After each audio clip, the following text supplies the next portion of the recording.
c'est tous les jours Micmac. À Tire-Larigot. Après le long dimanche, on m'a proposé Harry Potter, que j'ai refusé parce que ça ne m'amusait pas d'intervenir dans un univers déjà tout prêt, clé en main. C'était vraiment un travail de metteur en scène qui dit la caméra est là et point final. Les acteurs, ils savaient comment jouer, les décors étaient prêts, enfin bon, c'était pas intéressant.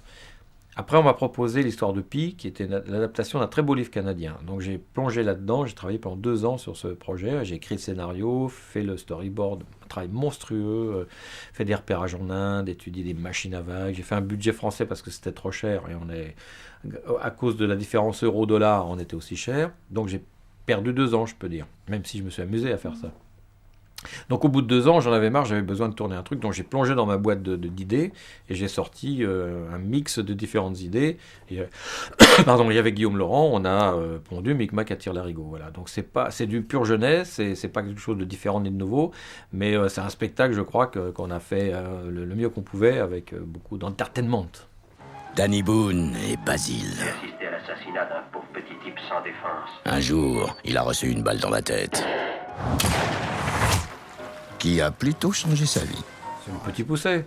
C'est moi qui lutte avec l'imagination pour me sortir de ma condition. Quand j'avais 17 ans, j'étais au PTT, je travaillais dans le téléphone, j'installais des centraux téléphoniques. Je m'en suis sorti grâce à l'imagination. Et ben Basile, c'est ça. Il est un peu neuneux, il a une petite balle dans la tête.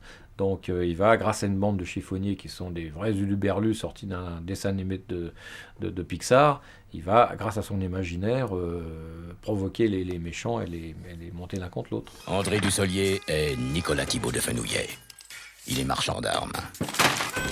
C'est un espèce de mélange qui était un peu risqué de faire dans un film burlesque et cartoon, de traiter un fond sérieux. Et je pense que ça marche pas trop mal. Le fond sérieux, c'est quelque chose qui me préoccupait parce qu'il se trouve, je l'ai raconté 100 fois, mais qu'en faisant le montage de La Cité des Enfants Perdus, on était juste à côté de chez Dassault Industrie et qu'on voyait ces gens qui avaient l'air de bons pères de famille, bien gentils. Et la journée, ils s'emploient à trouver les trucs les plus horribles pour détruire les êtres humains, quoi. Donc c'était un sujet qui me paraissait intéressant à traiter. Donc on a enquêté pour de vrai. On a été dans une usine de flèches qui traverse les blindages des tanks, qui monte la température à 1500 degrés et grille tout le monde à l'intérieur. Et on a rencontré des gens passionnants, passionnés de technologie, qui vous font visiter leur usine comme une chocolaterie. Vous voyez, ils ont complètement oublié la finalité de leur entreprise. Et c'est assez effrayant de voir ça. Je pense que même pour un film fantaisiste, si on ne sait pas de quoi on parle, ça fait vite pipeau. Le spectateur sent que c'est pipeau. Alors que là, je peux vous dire que chaque phrase sort de la bouche des vrais marchands d'armes. Vous savez, Rimbaud a commencé poète pour finir marchand d'armes. Eh bien moi, je vais faire le contraire. J'ai profité un peu de ce film assez léger, mais malgré le fond, pour faire plein d'hommages aux films que j'aime, qui sont assez appuyés. Je me suis même amusé à mettre l'affiche du film dans le film. Donc là, voilà. Sergio Leone disait que le vrai sujet de ses films, c'était le cinéma del cinema. Donc là aussi, il y a un hommage à Sergio Leone. À la fin, il manque plus qu'un petit air d'harmonica. C'est flagrant pour les gens qui connaissent Il était une fois dans l'Ouest. Il y a des petits clins d'œil à Buster Keaton, des petits clins d'œil à Chaplin, des petits clins d'œil à Tati. Enfin, mais en même temps, on peut très bien voir le film au premier degré. Les gamins de 8 ou 9 ans adorent le film, et ils ne voient pas les références. Hein. C'est juste pour les cinéphiles. Orson Welles, il comparait ça à un train électrique. Moi, je pense que c'est aussi un mécano où on utilise toutes les pièces étant les costumes, les décors, le maquillage, la musique, etc. Vous voyez, et on essaie de composer un jouet avec tout ce qu'on a dans la boîte. Et la cuisine, je me sens souvent aussi comme un chef qui prépare son petit plat. Et si moi je l'aime, j'ai envie de le faire partager à d'autres.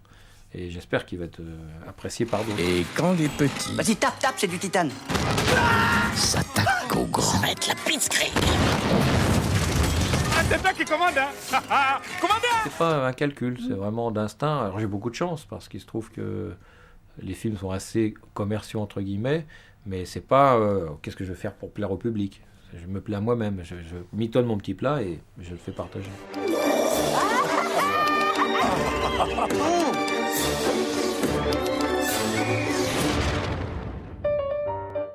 Quand, comment et où.